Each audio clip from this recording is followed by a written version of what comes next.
Welcome to the official launch of the Alley-Oop Podcast, folks. I'm your host, Paul Morrissey. We got a lot of great episodes. We have a brand new episode every day this week, celebrating our launch. And so for that, we'll give away some prizes. So the first, we'll pick 5 people at random that will email us at alleyooppodcast@gmail.com. So that's alleyooppodcast@gmail.com. So we'll pick 5 people that will get free download to my CD Comedy Sampler. And also, we'll pick one person and get a signed copy of my CD, Paul Morrissey's Back, from Rooftop Comedy Records. So email us at alleyooppodcast@gmail.com to win one of those prizes. And make sure you sign up with Uber. It's an app for your iPhone or any phone. Just download Uber and get a free $20 credit towards a trip to the airport or wherever you got to go. It's basically a car service, but with our special Paul Has a Website promo code. So that's promo code Paul Has a Website. Sign up with Uber, and that gets you a $20 credit for free. So that's almost a ride to the airport or home from a bar or wherever you want to go. Also, our other sponsors on the website, alleyooppodcast.com is our official website. If you want to buy anything on Amazon, just click on our link for Amazon. You can buy Jim Gaffigan's book, who was a guest on one of our episodes, Dad is Fat. You Made It, a bestseller, so you can get that for a discounted rate through our link for Amazon.com and also Hotels.com. You get a discount through us.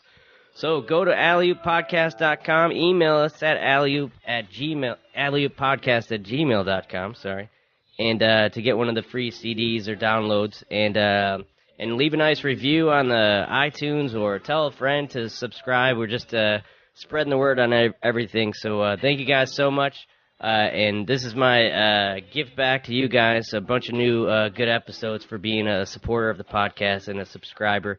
And thanks again for supporting this and let me have my own show. This is pretty cool. So thanks again.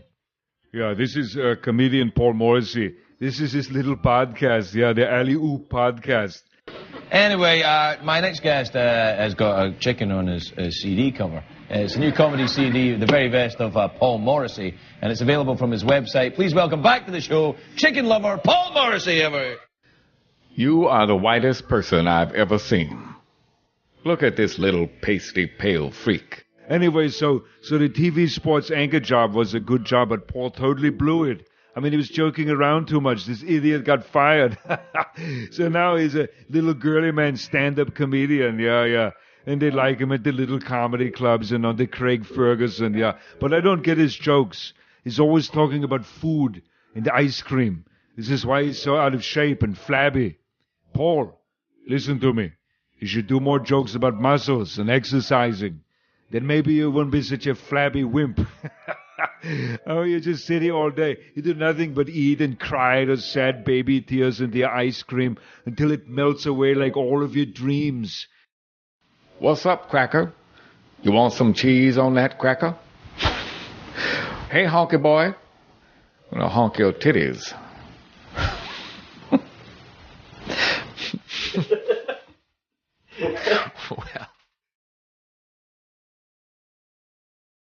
Welcome to the Alley-Oop Podcast, folks. I'm your host, Paul Morrissey, and thanks for supporting Launch Week. We've got a new episode every day this week. Yesterday we had my buddy Josh Thompson, who's the voice and puppeteer of the robot sidekick Jeff Peterson on The Late Late Show with Craig Ferguson. He's also responsible for the Arnold Schwarzenegger pranks on the Howard Stern Show when they completely fooled George Takei, or Takai. I don't know how he says it now. George Takei from Star Trek. And also when Arnold Schwarzenegger called in and said he wanted to blow up the moon so women wouldn't have their periods anymore. One of the great moments on the Howard Stern Show, brought to you by Josh Thompson. So download that episode if you haven't already. But this one's a great one. This one's really cool for me. This guy, he's a showrunner, which means he's in charge of an entire show. They put the reins in his hands, or put the rein. You can tell I've never ridden a horse in my life. This guy takes the reins, from what I understand about horses and that type of stuff. I'm the least outdoorsy. We're both from upstate New York. That's one of the cool things. This guy, Mike Royce, this guy, he's an Emmy Award-winning writer, showrunner, executive producer. He's written on Everybody Loves Raymond, Spin City. He was a showrunner on Lucky Louie, the showrunner, and also the showrunner on Men of a Certain Age, which starred Ray Romano as well. That was a great show that got canceled after a couple of seasons, but really a great show.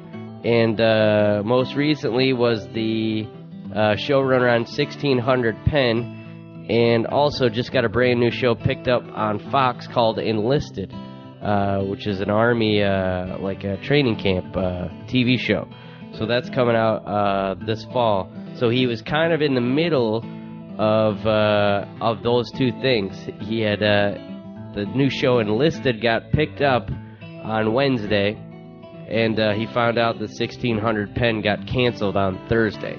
So we caught Mike in a busy time, and I think he was happy to just have an hour to just talk about comedy and something other than getting these TV shows together, because it sounds like a gargantuan task. It's obviously something I'm interested in. I like writing and producing and putting that type of stuff together, and he's one of the best at it. So that's why I was very fortunate and lucky to be able to talk to him. But most importantly, because he went to Ithaca College, he's from Syracuse, went to Jamesville DeWitt High School. And so there's a weird thing about these guys that grow up 30, 40 miles away from me, especially in upstate New York. It's just kind of cool to have somebody else that does in comedy. You know, there's only probably 5 or 6 guys that I can think of from that area that I know of anyway. And I was aware of Mike pretty early on, that he was he's a comedian at the Comedy Cellar. He was a warm-up guy in Spin City. And got a job writing with Ray Romano, and moved out to L.A. to write on Everybody Loves Raymond. And, all this success has followed. But, a guy that worked really hard. And after, I think he even won an award, had award-winning short film coming out of Ithaca College. And he talked about, there's Tom Kenny, who's the voice of SpongeBob SquarePants, was also in Mr. Show, very funny comic. And a great guy. I'm going to try to get him on the show. And also Bobcat Goldthwait, Paul Kozlowski, who runs the Fake Gallery in Hollywood, and Moody McCarthy, my good buddy, who just was on the David Letterman show last year. So I talked to Mike about just his comedy influences. He's a big SNL guy, Letterman, and all that kind of stuff. And yeah, he just moved right from Syracuse and Ithaca to New York City to pursue comedy. So it's kind of amazing to talk to another guy that kind of made the same leap that I did, and is out here in LA so many years later. So thanks to Mike so much for taking the time out and talking to me. Also, if you have any questions or comments about the podcast, you can email us at alleyooppodcast@gmail.com. So that's alleyooppodcast@gmail.com. Also, everything else is on the website, alleyooppodcast.com. And make sure you check out our sponsors, uber.com, amazon.com, hotels.com. Just go on the alleyooppodcast.com website. And if you want to buy anything at any of those sites, just click on our link first, and it throws a couple bucks back to us at no cost to you. Now it feels like I'm selling vacuum cleaners door to door. But yeah, this was an exciting talk with Mike about just show business, comedy, how to be in charge of a TV show. All kinds of stuff, and a lot of careers intersect. He had some stories about Dave Attell, Todd Barry, Louis C.K., obviously Ray Romano, And we'll start off with my favorite Ray Romano story. Or not story, but we actually talk about this during the podcast, that one of Mike's first jobs or first opportunities working with Ray Romano was when he was hosting Saturday Night Live, and which was one of the great things for Ray. He did a fantastic job. He knocked it out of the park. And one of my favorite sketches that I still remember is the one picking on ESPN, because it was just at the height of... Because when I wanted to become a sportscaster, it was the Dan Patrick, Keith Olbermann era, and those guys were kind of... They were funny in spots and kind of reserved and still had a little integrity and respect when reporting on the game. And then the next generation, the Craig Kilborns and Stuart Scotts, and there was a whole other generation of guys that were just... All they did is just think of catchphrases all day long. I mean, they just had, there's two different ways you can say a home run. And they came up with whatever was on a commercial that week or whatever. And Stuart Scott, how many years later, is still saying "booyah" about 15 times in an episode of SportsCenter. So this was one of my favorite sketches on Saturday Night Live. And Mike Royce is the guy who, you heard it here first, responsible for the catchphrase "Sweet Sassy Molassy." So thanks so much to Mike. He's a guy I really look up to, and couldn't be happier for his success. The new show on Fox coming out in the fall called Enlisted. And if you want to catch me on the road coming up, I'll be at the Great American Comedy Festival at the Johnny Carson Theater with Drew Carey and Stephen Wright coming up June 12th to the 15th, and also headlining the House of Comedy in Minneapolis, Minnesota, June 19th to the 23rd. And all the other dates are on paulhasawebsite.com. So hope you enjoyed the episode with Mike Royce, and here's a quick taste of the ESPN sketch on Saturday Night Live that Mike helped write.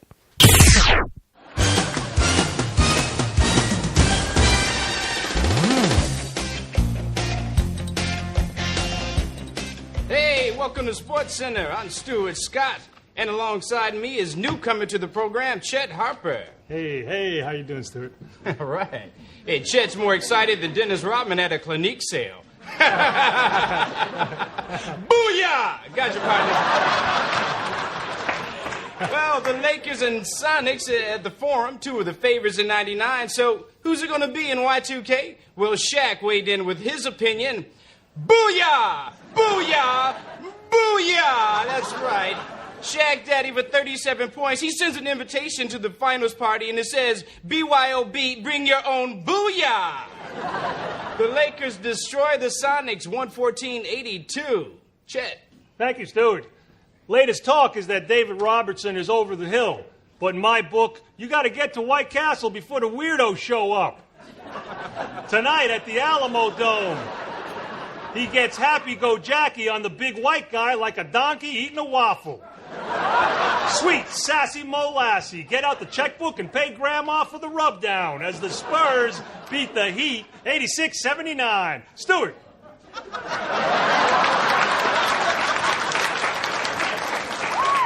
Yeah, in action late last night, Sonics versus Utah. John Stockton says, hey, look at me, I'm a little teapot, I'll run right up your dress. But then Alden Polynice says, I'm not going to pay a lot for this muffler. But then Karl Malone says, sweet Sassy Molassy, you are going to pay a lot. And the cost is going to be prohibitive. Jazz win, 99-93. Stupot.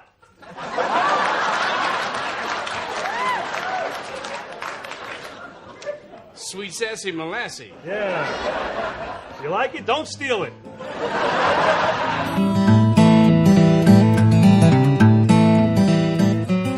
We're recording the podcast the first night, and his neighbor starts like banging on the wall, and I'm like, "Oh, first night, you're done, dude." That's funny.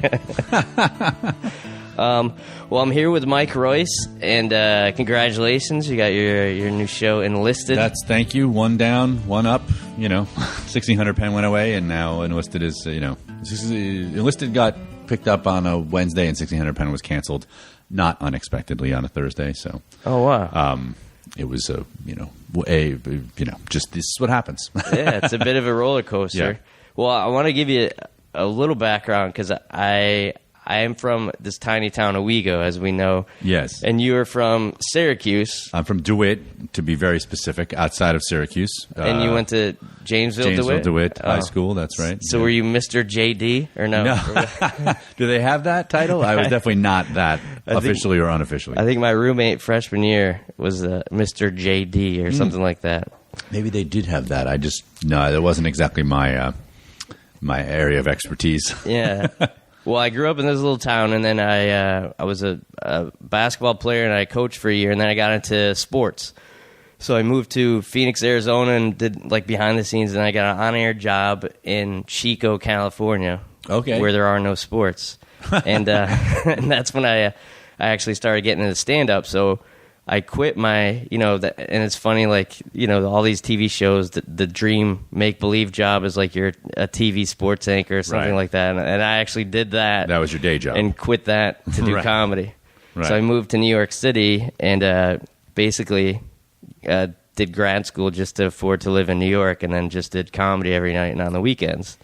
So when I followed, I was like, is there anybody that I even know within 100 miles that does comedy? So there was Bobcat Goldthwait and Tom Kenny and all these guys I've since kind of connected with. Paul Kozlowski, I don't know if you know him from the Fake. Tom Kenny's band played in my high school, my Janesville DeWitt. We had a dance marathon every year. Oh, no way. The Tearjerkers came in and played. That was his band. Oh, that's awesome. I think I remember that right. Oh my God, I hope I have that right. Yeah, so SpongeBob played my, And so it means a lot, like when you're like, well, nobody's ever, like, saying you want to be a comedian's like saying you want to be like a wizard or something crazy like that in that area, you know what I mean? Right. And so I kind of appreciate where you came from. So how did you even get into?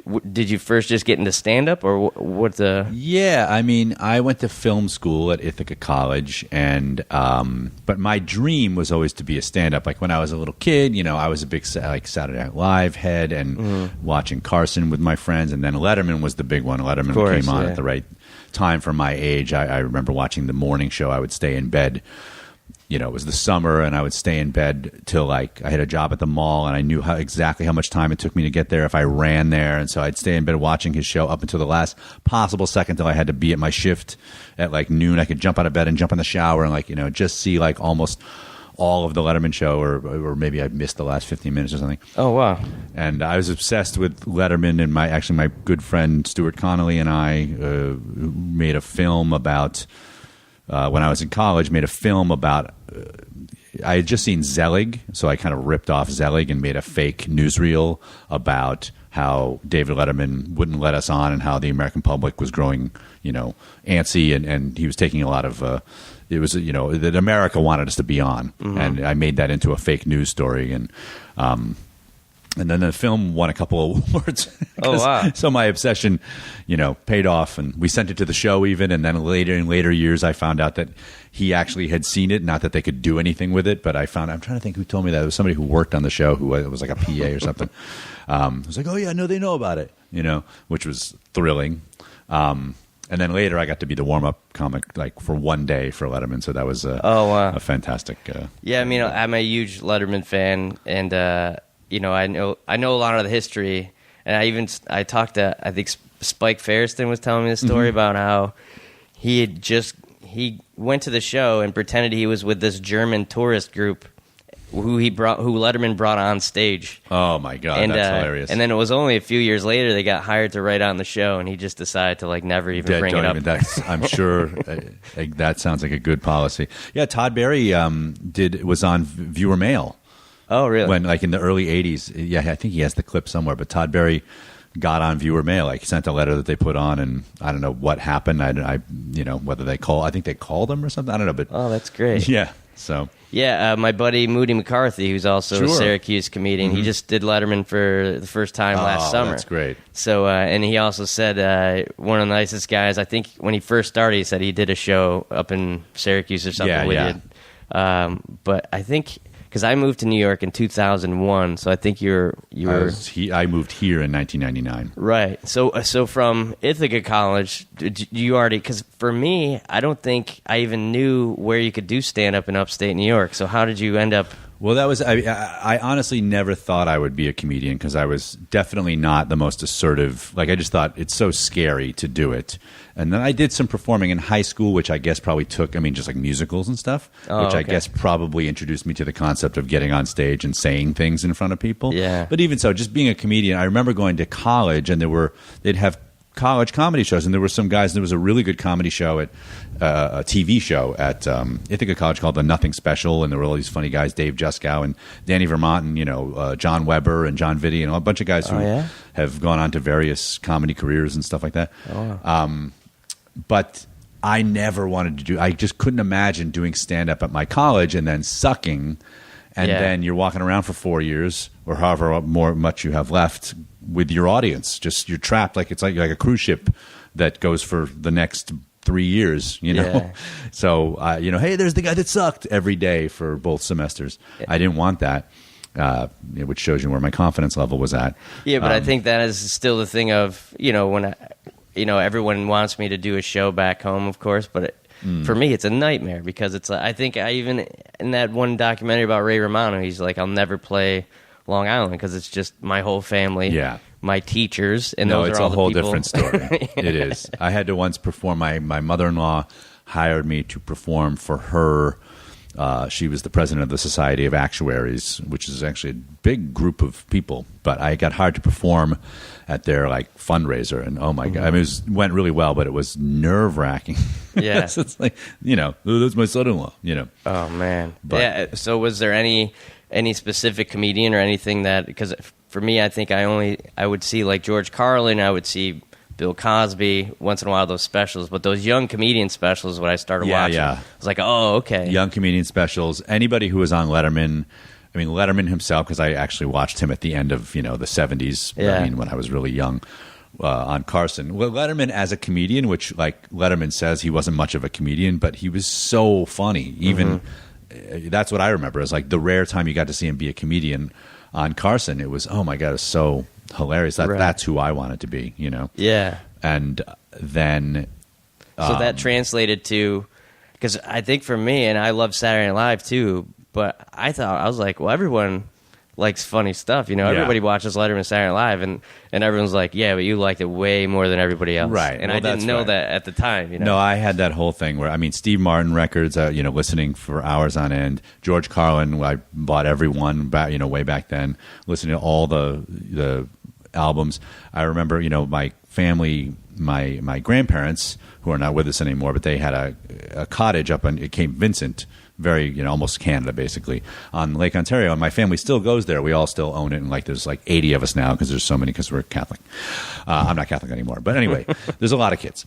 And so we go there for reunions and stuff. And for the longest time, there was no TV reception at all. We had a TV, and you would get one fuzzy channel, and it was a room about this big. It was just a room basically with 40 people sleeping just cheek by jowl next to each other on the floor. Yeah. And it's 11:30 at night, and I'm the dick with Saturday Night Live on. Just all you hear is. And I'm just trying to listen, and I'm turning it up and trying to listen and hear just any joke. I couldn't stand missing 1 minute of Saturday Night Live. It was just the gold standard. But again, it was all just I never ever thought of it I'm going to go do that. And what happened was I moved to New York after college and after film school, and I quickly. Do what now, though? Because that's a big jump from up. Right. Now, it's only a few hours away, but just literally people think you're crazy when you do that. It was less big because my college roommate had moved there, so and he had a room open, and he was living on Staten Island, so it was kind of why not? Let's see what's going on. The plan, in quotes, was to do production work and hopefully start writing some stuff, and I didn't really understand. Because I really wanted to write sitcoms. That was actually what I thought I would be good at, and sort of where the very vague plan out of college was. But I had no idea how to go about it, and I also obviously didn't understand there's no sitcoms in New York. Yeah. I think back then there was Kate and Allie, maybe. Right. Cosby Show hadn't even started yet, and that's that's the high watermark for sitcoms in New York, really. So I was just stupid, basically. My friend from college and I wrote a sitcom together, but like, we didn't know what to do with it. You know, we were just, it was stupid. So because I didn't know what I was doing, I just got a temp job, basically. I got some production work, but I got a temp job at, I worked at MetLife and then I worked at Citibank. And I just somehow decided, I heard about open mics that happened at Pips in Brooklyn and a bunch of other places. And I was like, well, if I'm going to try it, I might as well try it here because I'll go all the way out to Sheepshead Bay, Brooklyn. If I suck, I just take the train back. I don't see any of those people ever again. Like, why not? You know? And I think I was watching a lot of Letterman at the time. I remember Dennis Miller was on. He had just kind of come on and become kind of a big deal. That's what I remember the most is like, I think in my head, sort of your last influence is what sticks in there. And then for some reason, Dennis Miller was really hot at that point, and I was really like impressed. So I think I was trying to do some Dennis Miller stuff, which is just not me at all, like 100% not me. But I was trying to be really sarcastic and erudite, and it was just bad. But so that's what basically drove me to do it was my really shitty plan to write television in New York was a non-starter. Yeah. And then I thought, might as well have some fun and see if this is anything. Yeah. And I kind of... So there wasn't anybody that you partnered with? You just decided to do it yourself one night? I just did it myself. How did the first one go? Actually, the first one was great. Where was that? Pips in Brooklyn. That was Pips, yeah. It was only great because the guy before me was so terrible. And I don't even know who it was. They came up to me right before I was supposed to go on and go, "Oh, we're bumping you. Like there's a guy we're going to put on before you.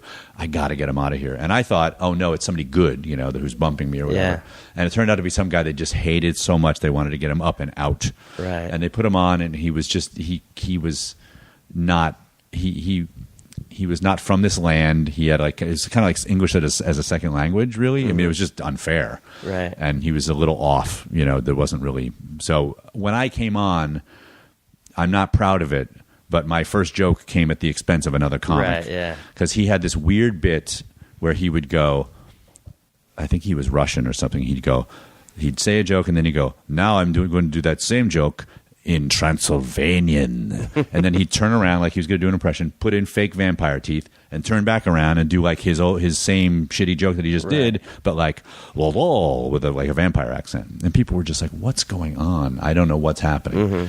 So when I went up, I abandoned immediately everything I was supposed to do first and just said, I'm going to start my act, but first I'd like to show it to you in Transylvanian. And then I, turned around like I was going to put teeth in, and then came back and said, "No, I'm sorry, I'm just kidding." And that's addressing the room. That shows it was certainly rooted in a correct comedy attitude. Yeah, I later probably would not have shit on the guy before me. Right, but yes, it was. Dog eat dog. And that was your skills like a host. Like, isn't that what you became? That's true. That's true. Those instincts continued because, yes, I became a pretty good host, and that just became sort of my strength.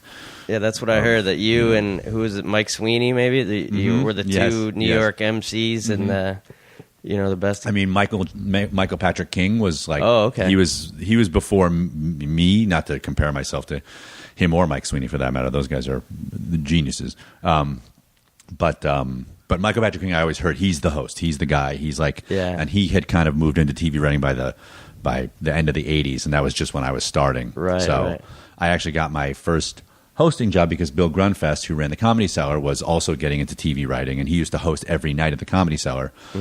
And he moved to to Los Angeles, and they needed somebody to be kind of a regular host. Oh, okay. So it kind of fell to me mostly because that's a good gig if you don't want to go anywhere else. Right, right. And most comics don't want to be tied down like that. Yeah. But I was right at the right part where I wasn't getting enough work to where I needed to be traveling or moving around. And this was just a lot of stage time and a lot of money, so it was fantastic. Well, most guys now, that's the place. Like, I feel like they all owe me money because no, because I suffered through the '90s there, right? Which wasn't very. They didn't almost close, but there was nobody there from like 1991 to 1996 or 7. Yeah, we would do shows every night where you go on stage and there's no one in the club. So I'm just on stage like just kind of talking so that if somebody comes in, they see that there's a show and then they stay for the show. And you'd constantly do stuff for 2 people sitting there for about an hour, and then maybe 10 more come in, and then, maybe it gets up to 25 at some point, drifting in and out, and for a long time. That's so different than now. I mean, now it's like, because when I moved to New York, that was when Seinfeld was just coming back, so he's doing the comedian movie, and then Dave Attell's on fire, and then and Louie was still great. I mean, everyone in the last year or so, everyone's Louis C.K. like it was like everyone's known he's been hilarious for 20 years. Well, Louis, I mean, Louis really. Sorry, I drank some coffee the wrong way. Yeah, Dave and I started out together. Okay, we used to have day jobs a few blocks from each other. We'd have lunch every day. Oh wow! And we did literally at the exact same time. Started open mics, and Louis came after because he was from Boston. But I met him early on. But what was Dave doing as a day job? He was working for Discovery Channel as a temp, like as the receptionist, I think. So we both had temp jobs, and we would also meet our friend Dave Juskow. And I think Dave worked at Chemical Bank. I hope I have that right. Yeah. If you're listening to this, Dave Juskow. And we would go to the Chemical Bank cafeteria. I worked at Citibank. Yeah. And we would go to the Chemical Bank cafeteria because it was the best one by far. Mm-hmm. And we would sit there and, I have good judgments and I have bad judgments. And one of the things I'll always remember is how depressed Dave was about, because he couldn't pass at a club. Yeah. He just couldn't pass. And I mean, I couldn't pass either. But I think I passed at catch before him, which is ridiculous. He was a comics comic, and so it took a while for him to also just become a comic, or I don't know how you put it. But he was getting so discouraged, and I remember very clearly having the thought of like, I should just tell him to quit.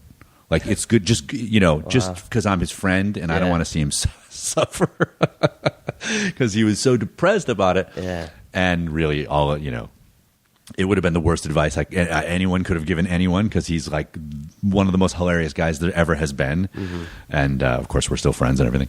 And I never had that talk with him. Yeah. And that's so funny that he's kind of, I mean, and Gaffigan had a rough time for a while too. And that was one of the things.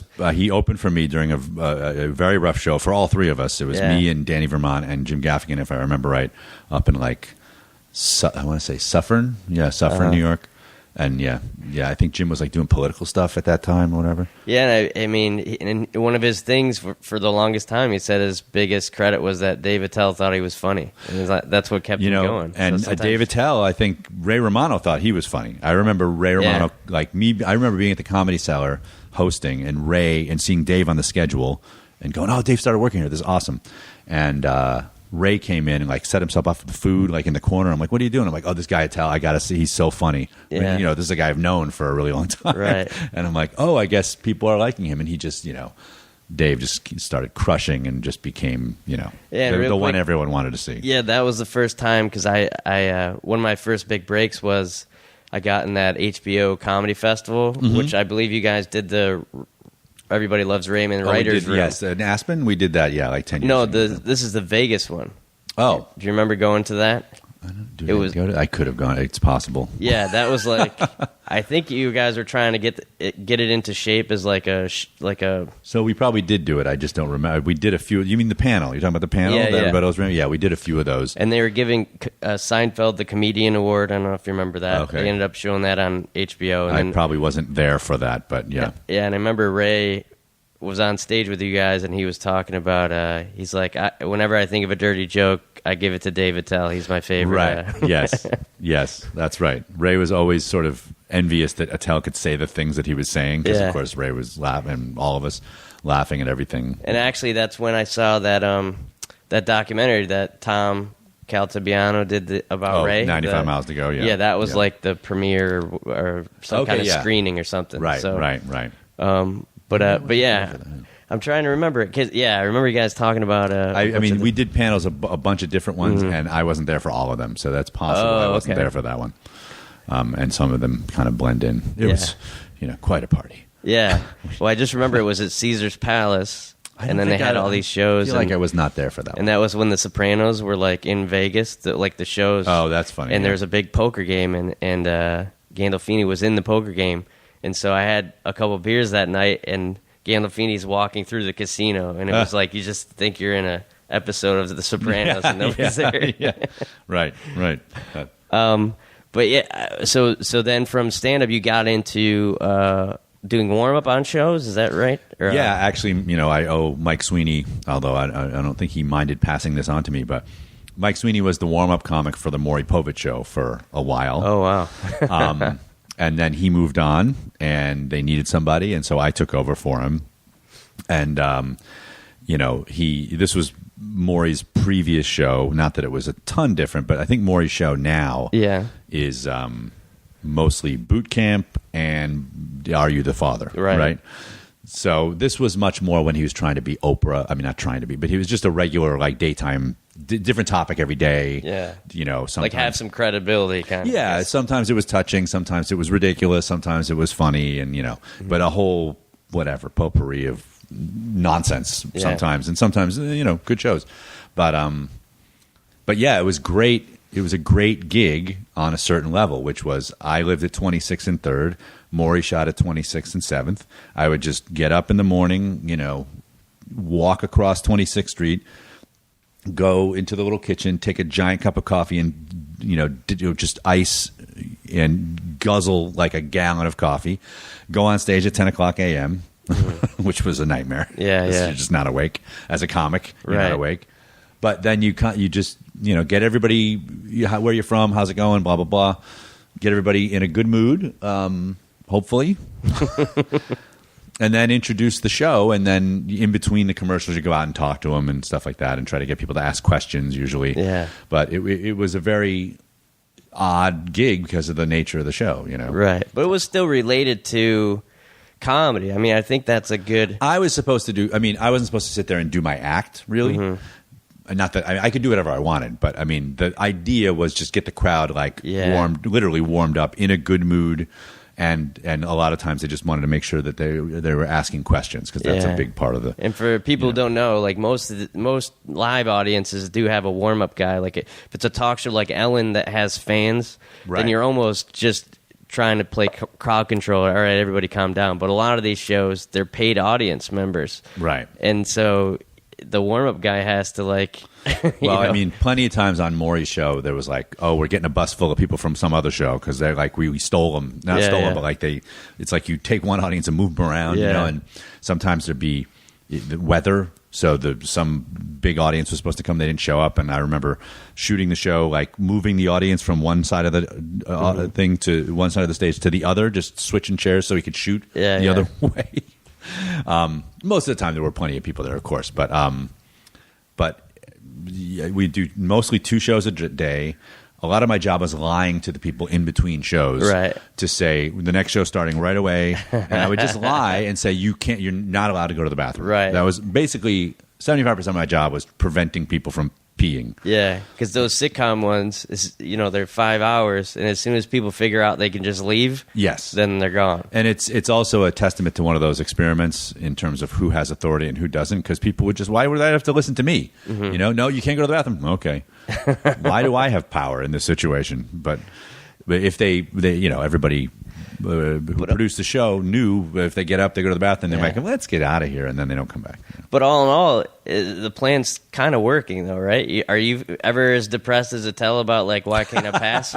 Or Attell was just depressed the first... Well, I think he's depressed all the time, but that was just the first... Attell was the guy who just like now, every comic laughed at everything he said. Mm-hmm. He would do open mics, and there'd be 50 of us in the back just laughing our asses off. But he would go over the heads of the crowd, or he would snap, or he would say something, obscure that he didn't have. I mean, he was just beginning, so he didn't have it all formed yet, so he didn't. And he would start shitting at an open mic in the late 80s. He would start shitting on himself so quickly. He'd do one joke and it wouldn't go over, and then he'd be like, "Well, this is, I'm terrible. This is, I'm bombing." Yeah. And it wasn't yet a shtick about bombing. Yeah. It was just bombing. So it would take on a life of its own. So we'd have these really he would just bomb worse than other people. Right. But at the same time, making all of us laugh because he's joking about bombing, Yeah. So it just took a while to, whatever. Yeah, and he has all these little amazing. lines that just kill, comedy writers and comedians, but you never quite know if it translates to the regular. Because he'll even switch it up. Like a joke that would be my favorite. By the next couple weeks, he'd already changed that line because he'd be bored of it or something. And I'm like, what are you doing? No, he's always been, he was just writing jokes always. Mm-hmm. He never stopped. He was always like, should we, and he's just a amazing joke writer. So it just was just a matter of time and not really that much time. Right. And so, but for you, you're doing this warm-up gig and you're hosting at this club, so it's pretty much working. The good thing for me was that, I started to get more club work in the city, and I had this warm-up thing that meant I didn't have to go on the road to make a living. Right. Because I was making a couple $100 a day, just doing this, and then I'd host and make another $100 or whatever, and, suddenly it sort of adds up. I don't have any kids or anything at that point. So for it was a double-edged sword in that I got to stay in town and I got to do a lot of stage time and I got to build a mailing list off of the people in the Maury Povich audience, which helped when I did the one-man show like 4 years later or whatever. Oh, yeah? But, it was something. But I did get to the point by the mid-'90s where I was hosting so much and doing so much warm-up that my act was not progressing. I had the same material. It wasn't because it's really hard to build an act just emceeing. Yeah. You think, I have all this time. And if you're really focused, you can try to work stuff in. But, if you're trying to do a set and stuff, it doesn't work because the rhythm's all off and you're trying to, jam jokes in. So you don't have any segues because you just have to keep doing it new every time. For a showcase thing, especially, you're 10, the Comedy Cellar would have whatever it was, 10 comics on the regular schedule, then all these late night people for 5 minutes apiece, which was a whole other thing. Yeah. So there's just no time. There's no time to, and if the crowd's going well, everyone wants to bring them right up. And if it's, so I had to at some point start to just put my foot down about spots, just doing spots and not hosting. Yeah. And that was the last few years. I think I finally became a good comic by the late 90s. But did you was your goal at that point to do a spot on Letterman or the Tonight Show or something? Or I did Conan right before I kind of went off into the writing space. So I feel like I how early achieved, was that?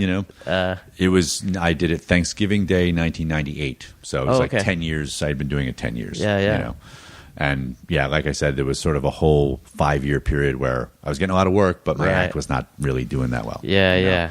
And so also the mid-'90s, I ended up, Luna Lounge had started up and all that stuff. And I wasn't a big part of the alternative scene, but I did become part of it. And I used to do these slideshows that were something that I really it was just this whole new creative outlet. Right. And it helped my act because it was just finding a different thing to do that was comedic. So I felt like I'm not just some dude with his fucking sleeves rolled up and sitting with a tie or whatever. It just opened me up. And so then that translated over into my stand-up and it gave me a lot more confidence and helped me write better material and, And so so you made this one-man show, are you saying, during that stretch too? Yeah, I did. I forget when was it, 97 or 98? I think it was 97, that's right, because my first writing job was for the Sklar Brothers had a show on MTV. Oh, right, yeah. That was called Apartment 2F, and it was sort of a weird hybrid sitcom stand-up sketch thing. And they had their big show in New York. Didn't they have a weekly... Yeah, they kind of got me into alternative comedy just because they were like, come do our show, and they had me they basically had me do warm up for their show Double Agents, which was their sort of incarnation that kind of led into Apartment 2F. And I would do a ridiculously over the top warm up, I got to kind of make fun of myself. Although I'm sure some people just thought that's what I really did. And then I ended up doing that for Apartment 2F too. So it was fun. It started to become fun to be a comic again. Mm-hmm. And they were a big part of it. After Apartment 2F, I started writing. I wrote a couple spec scripts, and Carrie Hoffman, who's owned Stand Up New York until just recently, was also managing people, and he had read a couple of my scripts, and he was managing writers, and we hooked up, and that's sort of part of how I started to become a writer. Yeah. So what was the one-man show? I don't know if I knew about Sorry, this. the one-man show was called It's Fun to Judge. I mean, I did it one night at Caroline's. It wasn't like a whole, Yeah. I didn't have a whole run, but still, it was that's too long. For anyone who saw it and remembers it as being too long, it was too long. But it was good. It turned out I took all my slides. What I would do is walk around New York with my camera, and I just started I walked everywhere. And then you see all these things, and you're like, oh, God, I can't do a joke about that because someone needs to see it. Like, you have to do. So the alternative thing allowed me, I'll just take pictures of this stuff. Just signs and weird shit that you see everywhere. Now there's Twitter. You don't need any of this.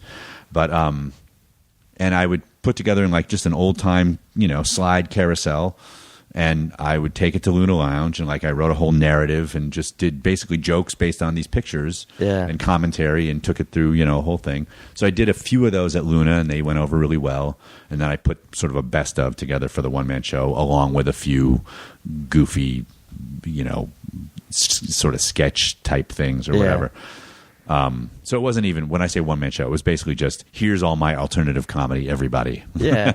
But that's, because I called mine a solo show too, because I had seen one-man shows before, and the only one that I really liked was this guy Dave Gorman did a show called Are You Dave Gorman?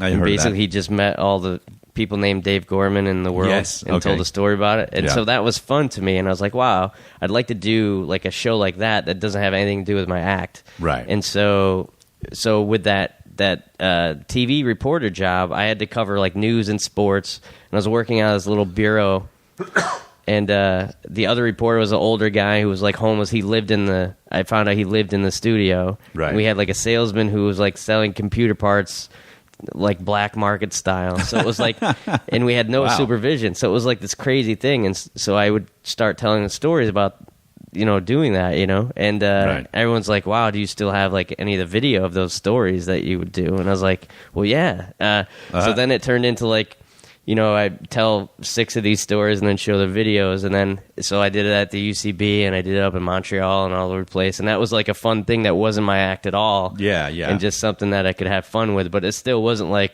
this is all about me and my struggle. That was exactly. I had the same approach. It wasn't in no way. The one man show was even less biographical than my act, which was not very biographical, really. The one man show was just, here's a bunch of stuff I can't do on a stand up stage. Yeah. So it's fun, Now, did you ever get hired off of doing just those slides and stuff like that? Did people think? Basically, I think the Sklar's probably hired me to write for them kind of because they got to know me stand-up wise, and also got, I was doing some of that at Luna or whatever. Mm-hmm. After that, I spent a year just doing stand-up, and then I got the Raymond job and the Spin. I started doing the warm-up for Spin City as well. Right. And that led into me getting to know Bill Lawrence, and Bill Lawrence was my great benefactor. He put me on the show, which was a dumb move because I'm not a good actor.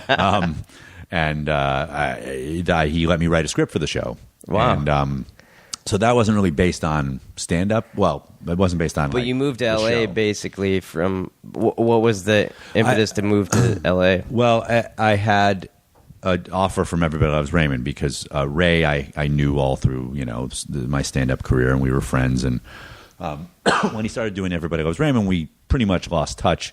But the third year... or something like that. The third season, in between, in the hiatus, he was doing a tour, and by this time he was becoming famous, and he was famous. Period. And he hired a bunch of people that he used to. He would spread out his opening spots to people that he liked and knew, and I was one of those people. So I got to do 2 weekends, of the tour or whatever. So he was writing a book at the time, and he had me look at some of the pages, and he wanted to know if I would offer help write some stuff, just some extra stuff, and he liked the stuff that I was submitting to him, so then that turned into me really being a much bigger part of the book, and really just writing it with him. He had another guy he was writing with also, so that, the 3 of us basically, and it just turned into a good experience for him. And then he was on Saturday Night Live, and I ended up writing a sketch that got on that did very well, which the point of which was Phil Rosenthal came out to do Saturday Night Live, and he wrote a sketch. We all wrote sketches. We all kind of wrote them together, basically. Yeah. Was it the Sports Center one? Yeah, the Sports Center one. Yeah, Sweet Sassy Molassy. Sweet Sassy Molassy. I can. If nothing else happens in my career, I can say I wrote Sweet Sassy Molassy. I'll definitely put the link on the podcast page of that one because that's and so I mean. That worked out pretty good. There was no... Right. I mean... Well, for me, it was... I got to work with Phil. Mm-hmm. I mean, Ray already was working with me, but I feel like... I mean, I don't even know if Phil sees it this way, but to me, it was like... Instead of Ray just going, hey, my friend can write on the show, it was like I was at least proving that I could do something with Phil at the same time. So I wasn't so much, that was just... I didn't want to be like, this is my buddy, Yeah. And because at the same, it was going to be my first job. So when a thing opened up, they offered it to me, and at the same time, Spin City offered me a job, so it was really, really just a stupid, like when it rains, it pours kind of a thing. So to move it to L.A. was already like a job offer. It was what kind of brought you? Was there any? It was a really hard decision to make because Spin City would have allowed me to stay in the city, probably keep doing stand up, and work on a great show. Right. And my wife, we had just moved to Brooklyn. We had just had a baby. Like, we thought we were going to stay in Brooklyn for the rest of our lives. So it was really wrenching because I really knew Raymond. I mean, Michael J. Fox, he was, his whole thing had come out about Parkinson's, and he said he wanted to keep doing the show. And anyway, it's awful to even think about like making a decision based on that. It was more about which show should I go to. And I mean, Ray and I just really worked well together. And, I knew like the kind of stuff they were doing. Spin City was a really funny show. It was about New York City. I mean, it was about the cast and the characters, New York City government. I felt like the stuff they were doing on Everybody Loves Raymond was like stuff I would write in my act. So that's really what I creatively would like doing better. Yeah. And then you have this guy who I just admire and work with well, so that was the creative decision. And then I had to convince my wife, who was basically just going, well, there are 2 TV shows, so have the one that's here. Right. So I convinced her that it was better to go where I was creatively fulfilled. I don't know how I made that argument, but so at least you reinstilled your confidence in your judgment, though, because it wasn't like you told Ray Romano that he should probably quit, right? Like Attell. right. If you tell me that you told Louie too, then I'd be suspicious. But right. It was I remember coming here and. Yeah, well, my other story about that is that this isn't really the same thing, but Dave Chappelle. I worked with Dave Chappelle because I was auditioning at Garvin's in D.C., and they said, I was visiting my brother who lived in D.C., and they said, sure, come by and audition Tuesday night, whatever. So I went by, and I brought my brother and a couple other people, and they were the whole crowd.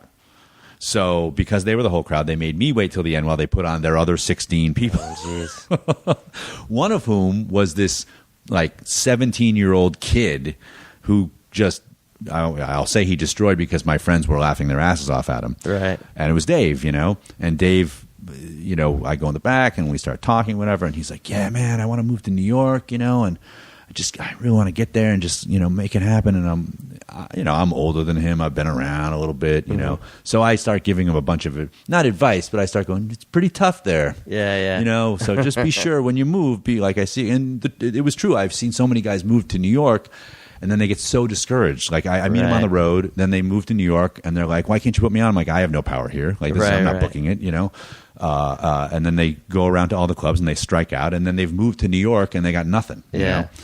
And so I was just trying to be a good citizen saying, just be sure, like maybe stay here, but like make kind of field trips, and make sure you pass at a couple clubs first and whatever. Next thing I know, I'm sitting in the Comedy Cellar and this kid comes bounding in, sits down next to me, goes, hey, Mike, Dave Chappelle, I just got 3 TV shows. I'll see you later. And he came to New York and within a week, Barry Katz had him in front of everybody. He got 3 TV shows. Right. It's like, all right, I'll see. You just lapped me. Yeah. I mean, that was my experience in New York. I guess it was during that stretch where there was all these great comics, and Lucian and all these kind of gatekeepers would be like, "Hey, you're funny, but unless somebody dies or moves to L.A., you're not going to get it." So I ended up doing mostly alternative shows and stuff like that. So then when I finally moved to L.A., then it was like nobody had seen me. But I just talked to Gaffigan about we used to do Ed Helms' show Monday nights at the Boston Comedy Club in front of about 10 people. And the one show was Ed Helms hosting, Judah Friedlander, me, Gaffigan, and a guy who did a character of Mark Cuban. This is like 10 years ago, which was like hilarious to me because I'm a basketball fan, but I'm like, nobody knows who Mark Cuban is. Yeah, right. But I wonder who that guy is. But yeah, I just remember. What else I was going to say to you is my parents were out here visiting, and we went to the Lucky Louie pilot. No. Yeah. Because we shot, that's amazing. We shot it twice, so you were at one of the two tapings. Because I knew Dan Mintz and a few of the other guys, but I also went to, I don't know if it was during that calendar year, I went to 2 Louis C.K. pilots. I went to the St. Louis one as well. The CBS one. Yeah. Yeah. And so they didn't pick that one up, and then I guess you shot the pilot again. So I think... Well, they didn't pick up St. Louis, and then, he got the deal at HBO, and we shot Lucky Louie, like, I don't know, a year and a half later or something. Yeah, so my parents were at the pilot taping, too. So, that was another crisscross of... Because I really... When I moved here, I'd seen all these guys because the guys that I liked were these kind of... even Louie at that point was directing movies and writing on shows and doing stand-up. It was like... And everyone in New York was just kind of waiting to do their shows that night. And I was like, I want to do more than this. I want to be writing and doing other things. And I think L.A. was a better fit for me. But, I ended up doing the Ferguson show, and I got out here and a couple more times. Okay, yeah. And so that ended up pulling me out on the road. And so, the first couple years here, it was like, you're never spending any time here. And I remember Tosh saying, like, he bought a house, but in order to pay for the house, he's doing 50 improvs a year, and it's just like you gotta be here to take advantage of it. I have no good advice ever for anybody because I get asked about moving out here because I don't have any comedic experience, and I came here with a job, right, so I don't have any I don't know what happens when you just move here and try to make it. I don't know any of the worlds that I've seen them in films. Yeah. But I mean, I paid my dues plenty by being in New York. Right. I didn't. I came out here when I was 35, so it's not like I'm just somehow some flash in the pan. I didn't have to do anything. But I don't know how LA works. Yeah. When it comes to sort of the beginning stuff. And it's weird because spots are so few and far in between. I mean, I'm past at all the clubs, but you can go a month or two without hearing from a club or something. Yeah. But it was funny because for the longest time, even Gaffigan and Tom Papa would be like, "Oh yeah, this guy's a great writer," and I was like, "Well, all I do is stand up. I haven't written anything yet." So I don't know if that was a bash on my performance abilities or the. No, I'm sure. I mean, basically all comedians who are good comedians are good writers, almost by definition. I'm sure somebody can puncture a hole in that theory. Well, with Gaffigan, I've gotten some jokes on his specials, and working with Tom, and even Larry Miller became friends with and helped him with his first Letterman coming back. Amazing. And Dan Mintz too, who just did Letterman. Yeah. He did. I wish I'd seen it. Yes, that's online. So I gave him some notes, and we went back and forth. So I was like, wow, people are asking me to do stuff. So just in the last year is when I've been concentrating on like getting stuff together. And so that's why this is a weird thing, because I'm trying to like stay in town and then still do stand-up, because I still had that goal of like, I want to do an HBO special, because I got to do the TV spots and everything, but then there's something in me is like, if I don't do it now, I'm never going to do it. So I mean, you just got to keep hustling and. And like you said, like when you get that decision of a job offer or just do stand-up, of course you're going to take the job. Well, for me, it was really hard because Everybody Loves Raymond was becoming a really critically acclaimed, big hit show. So this wasn't just like, here, go write on some shitty show, And the same thing with Spin City. It was like, Michael J. Fox won the Emmy a bunch of years in a row. It's a huge deal. Like it was like it's a job in New York City, a writing job, and a lot of money, because you start out making money just at even the base writing job. Yeah. So I had to, but at the same time, I felt like I was really coming into my own as a comic, finally. Like I really felt like there were a lot of years where I just wasn't doing anything right.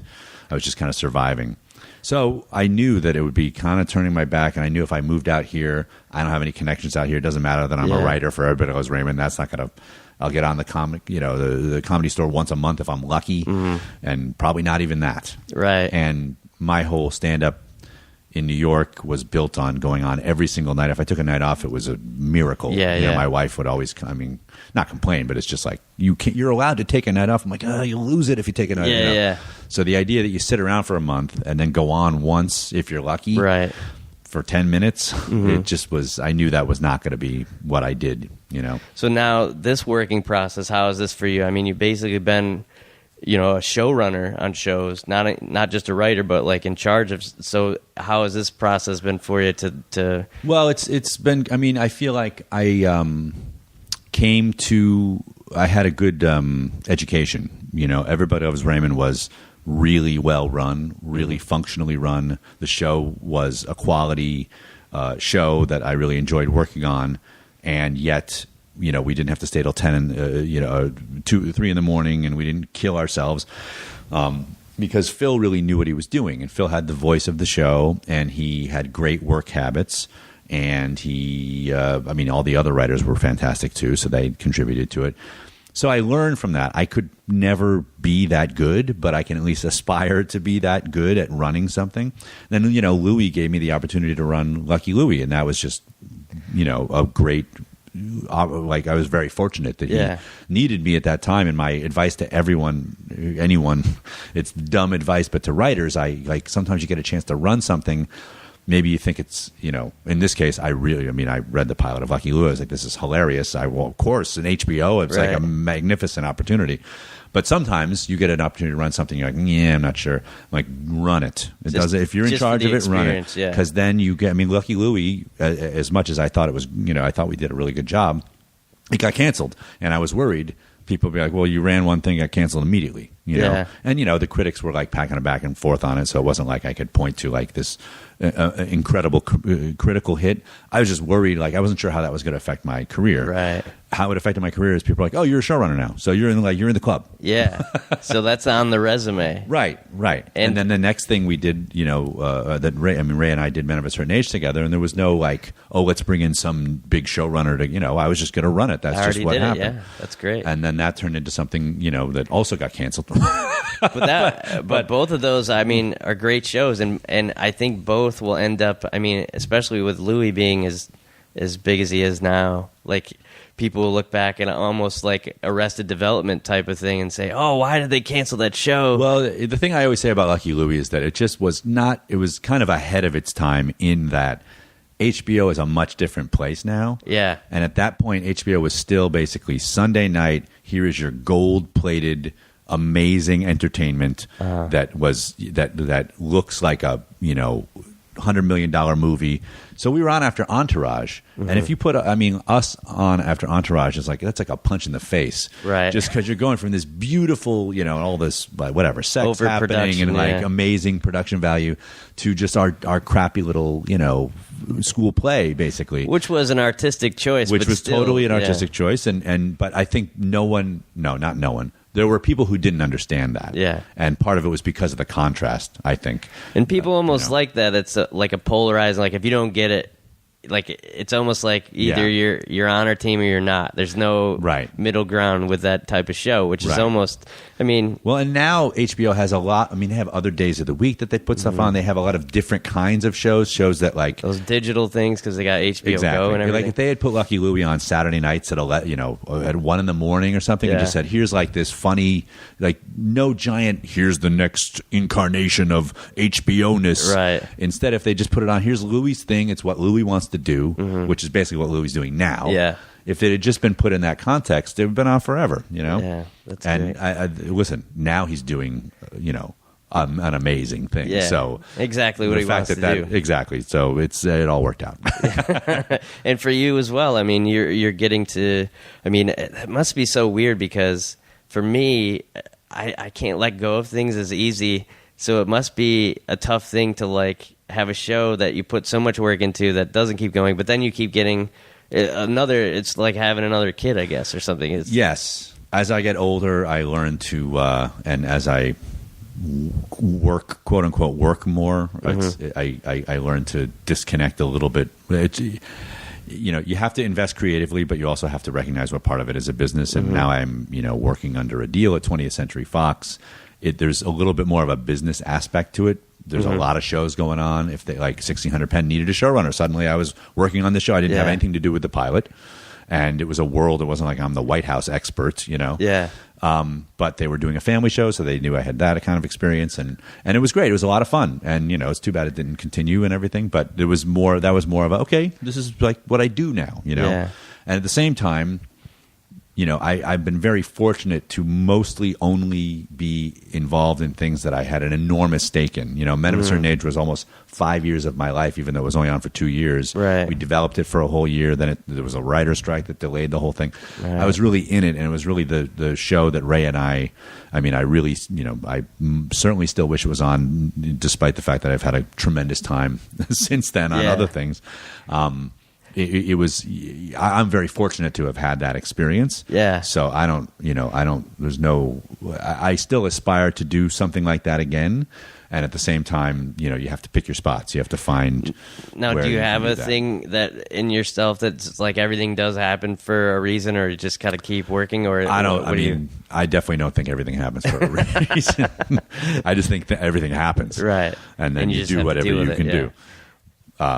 But you have to be strategic. Television is a very odd place these days. Yeah. And, I think the idea when Men of a Certain Age went down and I had some opportunities from studios and stuff, I think part of me was like, I'm going to wait around till somebody wants Men of a Certain Age, they want that out of me because that's what I did. And I'm really proud of it, and I think at some point my wife was like, well, it got canceled. You understand? It was good, but people aren't going to go do that again because, so what else can you think of what else you can do. Right. And don't be attached to the one thing that, it's okay. That person died. Yeah. Let them go, move on. And so, I had so much fun. I had a lot of fun on 1600 Penn. This pilot that I just did, Enlisted with Kevin Beagle, they basically brought me a bunch of scripts after 1600 Penn was done. And I was, I just want a vacation. I've been working so hard. And I read Enlisted and I really liked it. And then I was like, all right, I'll help out. And then suddenly it was just like, okay, I'm doing a pilot. Yeah. And me and Kevin worked our asses off for the last 3 or 4 months. And it was really fun and a lot of work, but really fun. And the whole thing really came together. And hopefully the series is going to come together too. Yeah, that's great. And so now is the focus, you feel like you're in the groove now? Or is there something still that you want to accomplish outside of writing? Is there anything that's still... not outside of writing, really. I still do... It's tough to... Enlightened was one of my favorite shows, right? That's the kind of show that I think I would, if nobody worried about ratings and I could just do whatever I wanted, I would do a more, what's the word? I want to say ruminating? That's not the right, how do you conjugate that? All right. More of a dramedy. Yeah. I hate that word, dramedy. Dramedy always implies it's lame comedy and lame drama, together in one package. But something that is... for lack of a better way of expressing it, Men of a Certain Age, that is more contemplative and stuff like that.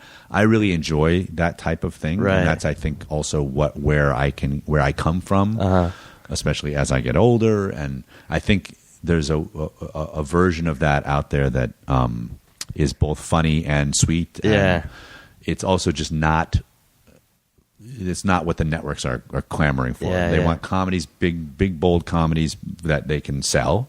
Right. They're trying to make money, and they want drama. If they want a drama, they want something that is going to really make some noise. Yeah. I was a huge Deadwood fan. And so that's one I gotta watch. That's one of those ones that I just never got around. Yeah, this guy. I had W. Earl Brown, who played one of the right hand thugs, and he became a writer with David Milch on the show for the second season. So he told me all the backgrounds, and that was super interesting. And then Stephen Tobolowsky was also on there. So I ended up doing a whole Deadwood month just because I was like, I love this show. I'd love to. That's great. And but what I was going to tell you, the episode we did last week was with Ken Levine. I don't know if you know him. Yeah, sure. He directed some Raymonds. Yeah. Oh, okay. And yeah. he would come in the room. He was a guy who was a writer and a director, so he would actually come in the writer's room, when he was directing an episode. So yeah, no, he's great. He's awesome. Also was a super successful TV writer on MASH and Cheers. Yeah. Quit, or actually didn't quit that. Moved to Syracuse to become the play-by-play guy for the Syracuse Chiefs. Yes, that's right. That's right. Now, then he went to Seattle, right, or something like that? Or? Baltimore Orioles. He did make it all the way to the major leagues. Yeah. Did Seattle and then San Diego. Right. And then wrote a couple episodes of The Simpsons too, while that was going on. Yeah. So there's nothing super out of the box that you still are like, I'd like to try that, or No. I'm sure. I mean, no. I definitely don't have anything like that. That I'm like, I got to do this before I die, or like I'm shackled to. All I want to do is stuff that I care about. Yeah. This pilot is something I didn't care about it when it was given to me, and now I really care about. So I feel good about that.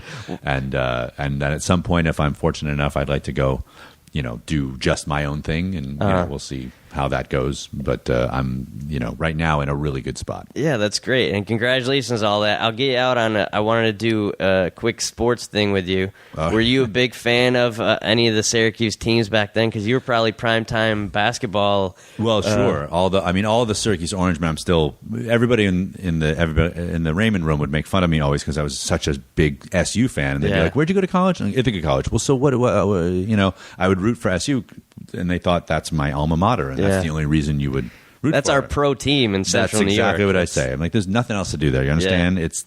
Yeah. We don't have other sports teams. And there were probably a few years that they were better than the Knicks during the 80s. Right. They had Derek Coleman and Cycli and all those guys. Yeah, I mean, I had a cousin who went to Villanova who rooted for Syracuse and Villanova. Yeah.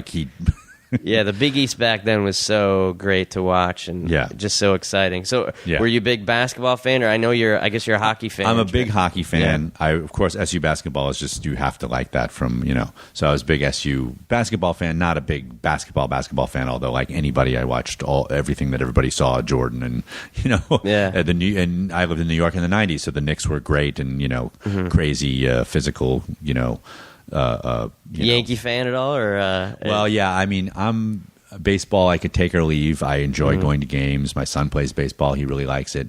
But I'm probably the one person ever who was like, I'm in New York, so I'm going to be a Yankee fan. And I moved here. I'm like, no, I'll be a Dodger fan. We got Don Mattingly. Yeah, but I did it. So, but I was able to be in New York during. Really, when you actually rooted for the Yankees instead of treating them like U.S. Steel and like they win everything all the time. 96, the World Series was amazing. Like they were down by 2 games and they almost lost the third game. Like they were this close to losing it. I was in a bar watching the third, when Jim Leyritz hit the home run, if I remember right, and this giant comeback, and then they came back and won all 4 games, and it was like they were the underdogs. Right. But then they just became, Well, but I still, because I grew up the whole 80s, like Mattingly was my favorite player. Right. So they were terrible the whole time. It's so heartbreaking that he was there for that exact period of time that they sucked. And that was one of my biggest, still my friend's favorite story is during that last year, that 95, where they went to, the playoffs. They finally made it, yeah. And he was hitting, 240. Yeah. He had some injuries. And it was like a game we would drive down and go in the bleacher seats. Yeah. And it was against Baltimore. And he hit a home run, and I started an MVP chant for Don Mattingly hitting 240 in Yankee awesome. Stadium, the whole stadium, and my friends still talk about that. You got to put that on your resume. That is fantastic. That's really cool. But you're a Rangers fan. Yes, that's my biggest, And I'm not a huge hockey fan, but there's specific players like Messier and Gretzky are probably 2 of my favorite players, and so I think those teams were... Well, yeah, I mean, 94 was an amazing, I mean, it's just, it's hard to describe because now over the last 20 years, a lot of sports curses have been broken. I mean, obviously the Red Sox is the biggest one. Right. But even the White Sox, that was a big curse. But the Rangers was just, for that giant city to be so, and then have the Islanders win all those cups and every other team, and just somehow, the year before they won the cup, I think it was, Brian Leach slipped and slipped on some ice and was out for the season, with just some crazy jinxy stuff happened. And then the Rangers will always get the veteran who was over the hill, and they'd overpay for him, and he'd skate around for a couple of years, not be much of anything. So when they got Messier, it was really like, oh, here we go again. Right. And then he turned out to be the most amazing, just leader and still incredible. And then Gretzky, they got too late. But that was still cool because Gretzky is Gretzky, and he's still. I got to go see him play a few times. That's still pretty cool. Yeah, that's awesome. And so, who do you follow now? Or do you diehard Rangers, or do you like still diehard Rangers? But the Kings are definitely in second place. Yeah, I cannot give up the Rangers for the Kings, but I definitely root almost as hard because that's who I see. You know? And Dustin Brown is from Ithaca. From Ithaca, fantastic. Yeah, I think out of high school too. I think I think that's right. Yes. Yeah, he's only like 26. He's been playing for like 6 years or something. Mean motherfucker. Like, wow. Well, thanks so much for doing the show, Mike. I appreciate you taking the time off. Thank you. This that has was been great. We hit some sports and we hit some.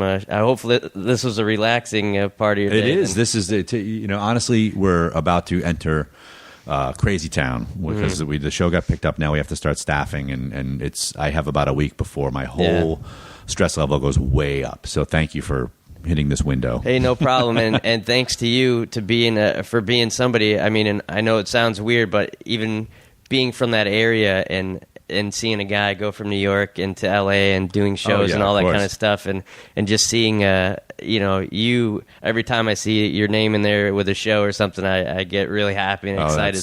Great. So it's great, and so hopefully down the line we'll both work on something together. I just got to keep working on and I do have to think.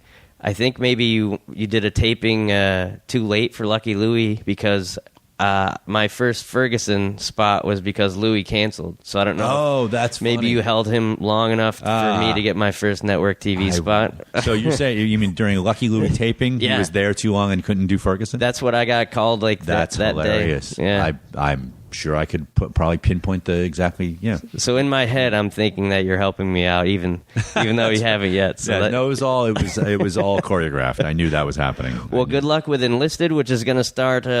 We're told November Fridays. That's what it is for now. I'm sure it could change because these things change. But November 9:30 on Fridays on Fox, starting in November. Okay. Hey, great. Well, thanks so much, Mike, for being on the show. Thank you, man. Booyah! Booyah! Booyah!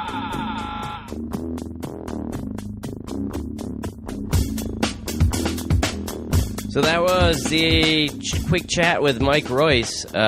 We are at the Fox lot, who his assistant told me that actual building, F. Scott Fitzgerald had an office there when he had his little stint in Hollywood writing. I think he was writing in The Last Tycoon was the name of the screenplay. F. Scott Fitzgerald, the Great Gatsby dude. So it was really cool. Thanks to him for taking the time out to speak to me. I know he's a super busy dude, but it was a real thrill and a long time coming. I've been looking up to this guy for a while, and I remember first seeing him at the HBO Comedy Festival in Las Vegas with the Everybody Loves Raymond writing staff, just telling stories. And it was just really cool to see a guy from my area be really successful in comedy and show business. So thanks again to Mike, and good luck with Enlisted on Fox coming out this fall. And thanks again for you guys listening. Make sure you email us at alleyooppodcast@gmail.com. Check out the website, alleyooppodcast.com. And this is launch week, so we got more episodes coming. And tell your friends, spread the word, and thanks so much for letting me have my own show. This is really cool. Thank you, guys. I appreciate it.